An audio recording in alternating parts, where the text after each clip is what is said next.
Assalamualaikum warahmatullahi wabarakatuh. Terima kasih sudah klik video ini. Malam ini aku datang kembali menyapa kalian dengan sebuah kisah horor yang super menegangkan. Bukan yang biasa yang malam Jumat atau malam Senin lah, itu 2 minggu sekali. Aku sengaja upload malam ini, Wak, soalnya aku punya satu cerita horor yang gak sabar kali aku pengen aku bagiin ke kalian semua nih. Kisah ini tuh betul-betul seram dan bikin aku kebayang-bayang sampai sekarang. Tapi sebelum bercerita aku mau nanya dulu, pernah gak sih kalian tuh punya mimpi besar tapi harus dikubur karena keadaan?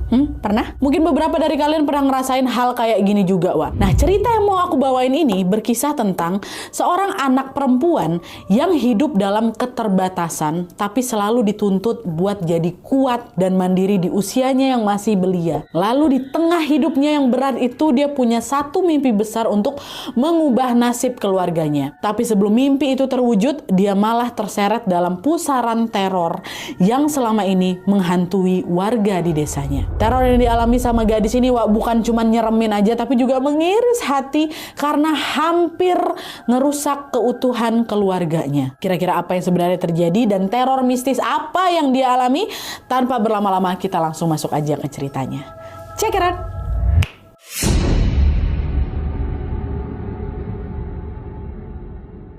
Oke, Wak, jadi kisah itu bermula dari satu keluarga yang cuma terdiri dari seorang ibu dan 2 orang anaknya. Anak perempuannya bernama Putri dan anak keduanya laki-laki bernama Aji. Nah, keluarga ini cuma tinggal bertiga aja, Wak, karena ayah mereka udah lama meninggal dunia. Nah, sejak ditinggal ayah, keluarga ini hidup dalam kesusahan. Ibunya nih harus banting tulang nyari nafkah sendirian, sementara Putri yang kala itu masih remaja terpaksa menjadi ibu pengganti untuk adiknya di rumah. Setiap hari dia ini harus ngurusin Aji, bahkan tiap mau main pun Putri harus bawa Aji, Wak, karena nggak ada yang bisa ngejagain si Aji di rumah gitu. Pokoknya si Putri ini betul-betul ngerasa terkekang kali lah dan nggak punya waktu untuk mikirin masa depannya. Nah, di tengah situasi itu, pada suatu hari Putri ini kepikiran untuk ikut kursus pelayaran, Wak, di desa. Dia ngebatin, siapa tahu kalau lulus kursus aku bisa dapat kerja nih buat bantuin ibu gitu kan. Cuman setiap kali Putri ini ngomong keinginan itu ke ibunya marah lah, udahlah nggak usah aneh kamu. Ibu nggak punya uang, lagian masa kamu tega sih ninggalin adik kamu sendirian di rumah gitu. Nah, penolakan itulah yang bikin Putri merasa frustasi, Wak. Dia ngerasa ruang geraknya terbatas, jadi nggak bisa kemana-mana gitu loh. Nah, kemarahan ini akhirnya Putri lampiaskan lah ke adiknya, ke Aji. Dimana setiap kali Aji ini berantakin rumah atau nyoret-nyoret tembok gitu ya, Putri ini pasti langsung marah besar. Kebiasaan ini berlangsung lumayan lama, Wak, sampai akhirnya Putri ini mulai sadar kalau dia harus berubah. Dia mikir, ya udahlah kalau ibuku nggak mau bayarin kursus, harus aku sendiri nih yang gerak gitu katanya. Nah, dari sinilah Putri pun akhirnya berinisiatif untuk mencari uang dengan caranya sendiri, Wak. Sejak saat itu Putri ini mulai jualan makanan dari warung Bu Sidah nih, tempat ibunya bekerja. Dan di sini Putri itu jadi reseller, Wak, yang ngambilin dagangan untuk dijual lagi ke teman-temannya di sekolah. Selain jualan di sekolah, Putri ini juga keliling dari desa ke desa untuk ngabisin dagangannya itu. Nah, hasil dari jualan itu Putri tabung untuk tadilah itu daftar kursus pelayaran. Dan selama ngejalanin masa berat itu, Wak, untungnya Putri ini juga nggak sendirian. Dia masih punya Kiki. Kiki ini siapa? Teman dekatnya. Dan dia juga punya Cecep, sepupu kandungnya. Mereka ini sering ngabisin waktu bareng dan saling mendukung satu sama lain. Jadi pelariannya si Putri dari capeknya hidup ya ke mereka berdua gitu loh. Tapi sayangnya kehangatan itu mulai berubah semenjak desa mereka ini dilanda kejadian-kejadian aneh yang membuat warga resah, Wak. Di sini udah mulai nih gangguannya.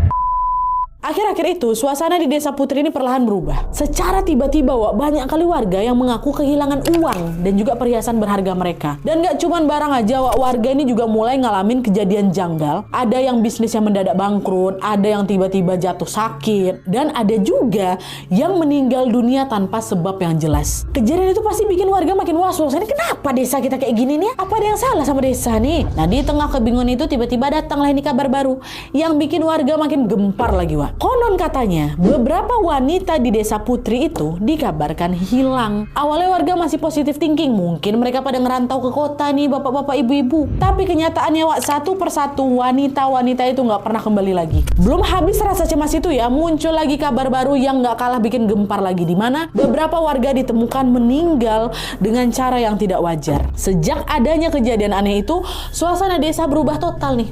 Ya, jadi setelah matahari tenggelam, semua udah langsung kunci pintu masing-masing, Wak. Malam di sana pun makin jadi sepi lagi, makin mencekam lagi, dan dari sinilah gangguan mistis tiba-tiba mulai bermunculan. Awalnya kan orang-orang hilang aja kan. Di sini gangguan mistisnya makin terlihat. Kata beberapa warga nih, Wak, ya, mereka sering ngalamin kejadian aneh. Ada yang dengar suara ketawa perempuan melengking kali. Ada yang lihat bayangan putih. Ada juga yang ngelihat sosok kecil ngumpet di balik pohon kayak lagi ngintip diam-diam kayak gitu. Ada kayak gitu. Nah, rentetan kejadian inilah yang bikin warga teringat sama momen beberapa tahun lalu. Ketika salah satu warga yang bernama Pak Karsono, pemilik pabrik di desa itu, waktu dia masih hidup, warga juga sering ngalamin barang hilang, Wak. Usaha mulai bangkrut, dan ada juga kejadian beberapa warga yang dikabarkan menghilang waktu Pak Karsono ini masih hidup. Jadi bisa dibilang kejadian itu bukan yang pertama kalinya, Wak. Tapi sayangnya waktu itu nggak ada yang tahu pasti nih apa yang sebenarnya terjadi sama desa mereka. Tapi bisik-bisik warga bilang, Pak Karsono ini pelihara tuyul buat pesugihan. Dan katanya perempuan-perempuan yang hilang itu dijadikan ibu susu buat tuyul-tuyulnya, Wak. Sempat ada rumor kayak itu. Meski cuma desas-desus saja, Wak. Anehnya begitu Pak Karsono ini meninggal, semua keganjalan itu tiba-tiba berhenti. Cuman karena semua keanehan itu sekarang muncul lagi, warga jadi panik. Ini jangan-jangan ada yang pelihara tuyul lagi nih. Tapi siapa ya, kan Pak Karsono udah mati. Nah, di saat warga lagi heboh ngomongin berita itu, si Putri justru dapat kabar yang gak kalah mengejutkan, Wak. Pada suatu malam, ibunya Putri ini tiba-tiba gak pulang. Putri panik lah kan, ini mana mamaku nggak balik-balik. Dia berusaha nyari ibunya, nanya ke beberapa orang, Pak, Bu, lihat ibu saya nggak? Gitu. Tapi hampir semua dari mereka yang didatangi sama Putri ini ngasih jawaban yang kurang lebih sama. Tadi kami lihat ibumu jalan pulang, tapi kalau sampai sekarang belum nyampe rumah, cobalah kau tengok itu ke warungnya Bu Sidah. Siapa tahu dia masih di situ. Putri langsung lah nyarikan ke warung Bu Sidah, kan mama kerja di tempat Bu Sidah kan.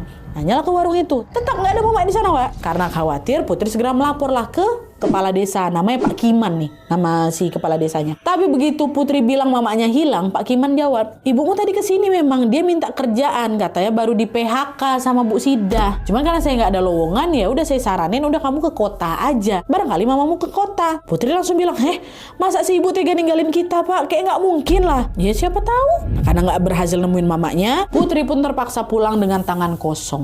Waktu dia udah nyampe di rumah, ada rasa ganjel yang nggak hilang-hilang di hatinya. Dia duduk di tepi ranjang sambil melamun. Sampai akhirnya pandangannya kelempar ke arah lemari. Putri langsung berdiri, dibukalah lemari itu. Rupanya di sana baju-baju ibu masih lengkap, Wak. Nggak ada satupun yang hilang. Berarti kalau ibu kabur nggak mungkin dia nggak bawa baju, ya kan? Cuman nggak lama setelah itu Putri ngelihat ada satu plastik besar di sudut lemari. Penasaran, Putri akhirnya ngebuka lah si plastik itu. Waktu dibuka, Wak, isinya segepok uang tunai. Astagfirullah. Kok banyak kali uang nih? Sejak kapan ibu punya uang sebanyak ini? Pun kalau ini uangnya ibu, terus ngapa ibu harus kerja ke kota?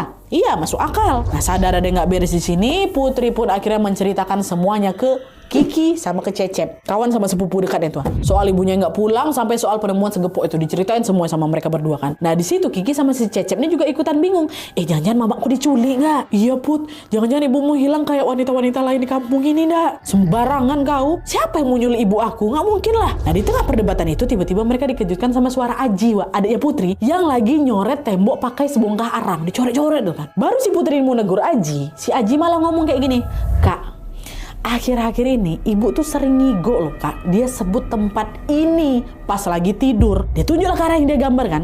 Putri langsung lah nengok gambaran si Aji tuh. Ternyata gambar itu adalah sebuah pabrik yang dipenuhi sama cerobong-cerobong tinggi dan dikelilingi sama pohon-pohon, Wak. Di situ Putri langsung ini kan pabrik almarhum Pak Karsono. Ngapain ibu nyebut-nyebut tempat ini? Pak Karsono yang kemarin mati itu, Wak. Nah, sadar ini nggak beres di sini, Putri langsung minta ditemenin sama Cecep dan Kiki buat nyusul ke pabrik itu. Pabrik itu masih ada, Wak. Tapi pas baru jalan, langit tiba-tiba gelap, angin mulai dingin dan hawanya terasa nggak enak. Gak lama, Cecep ngomong, Put, udahlah balik aja yuk, Put. Keluar bis maghrib ke tempat kayak gini tuh, pamali. Katanya banyak hantu yang berkeliaran loh, Put. Si Kiki nyeletuk, ya bagus lah. Kita kan jadi nggak sendirian. Ada makhluk yang nemenin kita. Kok nih ngomong apa lah? Jangan ngomong sembarangan. Kalau betulan kita diganggu gimana? Kata si Cecep lagi. Nyengir si Kiki di situ. Dia nggak peduli sama ketakutan si Cecep tuh. Dan justru karena sikap cueknya itu, mereka tetap lanjutlah masuk ke pabrik dan nggak sadar kalau langkah mereka makin dekat sama bahaya. Siapa sangka kekhawatirannya Cecep ternyata betul, Wak. Mereka bertiga malah kebawa ke dalam pusaran teror mistis yang nggak pernah mereka bayangkan sebelumnya. Setelah jalan lumayan jauh, mereka akhirnya sampailah di pabrik Pak Karsono yang udah kebengkalai ini kan. Nah, pas masuk ke dalam, suasananya pengap, lembab, dan penuh dengan debu. Terus di salah satu ruangan, mereka ada nemu tumpukan dokumen.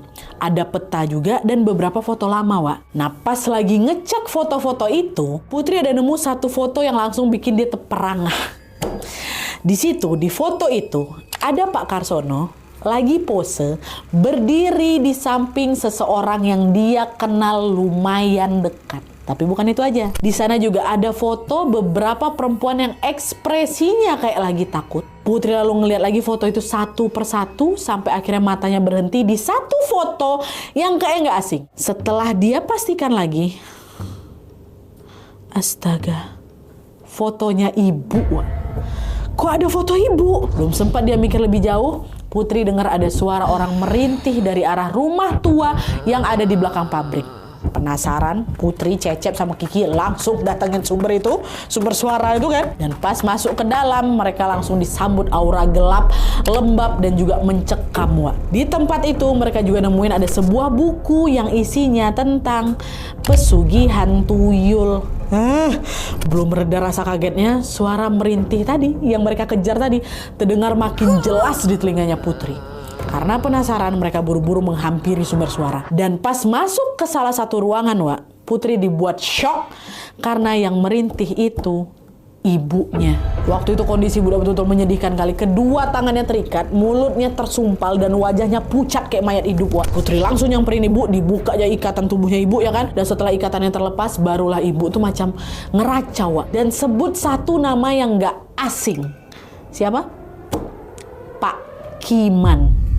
Pak Giman, yang didatangin sama Putri yang dia bilang ibu minta kerjaan terus suruh dia ke kota. Mama yang ngeracau sebut nama itu. Giman gitu. Dan pas dengar nama itu, Putri panik, dia berusaha memapa ibunya. Keluar ibu, bu. Udah bu, keluar bu, jangan di sini lagi gitu. Tapi pas baru mau keluar, tiba-tiba terdengar suara aneh dari arah hutan. Kiki, kawannya kan ada di sana. Kiki langsung berhenti, nanya, Put, kok yakin Put mau keluar sekarang, Put? Kok perasaan aku gak enak ya, Put? Udah yakin, aku takut mama aku kenapa-napa. Selesai ngomong gitu, tiba-tiba muncul seorang laki-laki yang berdiri di depan pintu nutupin jalan keluar. Dan yang bikin makin ngeri, si laki-laki ini bawa sebilah kapak, tatapannya tajam, wajahnya marah, dan tanpa basa-basi dia langsung ngibasin kapaknya seolah-olah ingin ngebantai mereka berempat di situ. Kaget diserang tiba-tiba mereka mundur lah kan, berusaha menghindar nih. Sayangnya upaya itu gagal, Wak, karena mereka semakin terpojok. Nah, di saat yang sama si laki-laki tadi tuh terus bergerak maju dan langsung nebas kapaknya ke arah ibu, Wak. Wah, darah langsung muncrat, Putri langsung histeris, dan si laki-laki itu malah tersenyum ngelihat Putri dan ibunya dengan ekspresi puas. Tapi nggak lama kemudian Cecep muncul, Wak, dari belakang. Dia pukul kepala laki-laki itu pakai batu kan, kata dia. Pukulan itu langsung bikin si laki-laki ini sempoyongan, Wak. Tapi dia tetap nyoba nyerang balik ke Cecep nih, pakai kapak yang dia pegang, dia kan bawa kapak. Nah, di tengah pergulatan itu Kiki langsung teriak, Put, cepat lari, Put, cepat lari. Sebenarnya Putri pasti berat kan ninggalin mereka semua di situ kan, Wak. Tapi karena ibunya makin lemah, akhirnya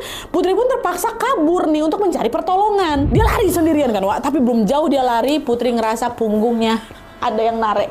Waktu ditengok, ternyata di belakang ini, Wak, ya, ada sesosok makhluk, kepalanya besar, berurat, matanya putih, lidahnya menjulur panjang kali. Dan makhluk itu langsung loncat di cakarnya lengannya si Putri, napasnya panas, mulutnya tenganga lebar, dan siap menerkam Putri dan ibunya. Kira-kira apakah Putri sama ibunya ini selamat? Dan gimana nasib Kiki dan Cecep yang masih berusaha nahan serangan itu? Kalau kalian penasaran sama ceritanya, tonton Pamali Tumbal yang bakal tayang tanggal 7 Agustus 2025 di seluruh bioskop di Indonesia. Film ini tuh gak cuma mencekam aja, Wak, tapi semua adegannya sukses bikin aku deg-degan sampai akhir. Pokoknya buat kalian yang butuh asupan horor, jangan lupa booking tiketnya dan tonton bareng teman, pacar, suami, mama, bapak, dan juga keluarga kalian buat nonton film horor yang satu ini, Wak, ya. Jangan lupa 7 Agustus 2025 di bioskop terdekat.